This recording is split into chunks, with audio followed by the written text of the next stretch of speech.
95 આપણે 18 વર્ષે એક થઈ ભય ભૂખ ભ્રષ્ટાચાર નાબૂદ કરવા ભાજપનું બી વાવ્યું, બધાએ લોહી પરસેવાના ટીપે સિંચીને એને વટવૃક્ષ બનાવ્યું અને એમાં અમે પટેલિયાઓ અને બાપુ એમાં છે જ નહીં. હા બેઠા પટેલિયાઓ બાપુ બે બળે ચીડા હરક પદુડા એ ભાજપના બીને દરરોજ ઉઠીને 10 ડોલ પાણી પાયું કે જલ્દી ઝાડ મોટું થાય ને ભર ઉનાળે છાયો મળશે. 15માં અમારે અખતરો કરવાનો થયો ને ત્યારે ખબર પડી કે વાહા ફાટી ગયા.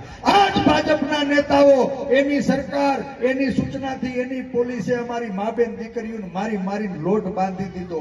હે એના શિયળની લાજ બચાવવા માટે બોર જેવડા આહું પડે દડ એના આહુડાયાના અહંકારને ઉગાડી ન હગ્યા. હું તેદી કહેતો તો વારા ફરતી વારો ને મેં પછી ગારો. કોઈ બાકી રૂસ ખરા? બધા જ સમાજનો એક પછી એક વારો આવી ગયો. બાપુ બચ્યા હતા આ વખત. આ કોઈના નથી. સાંજ સમાચાર ફેસબુક પેજને લાઇક કરો, વિડીયો શેર કરો અને વધુ વિગતવાર સમાચાર માટે sanssamachar.net વિઝિટ કરો.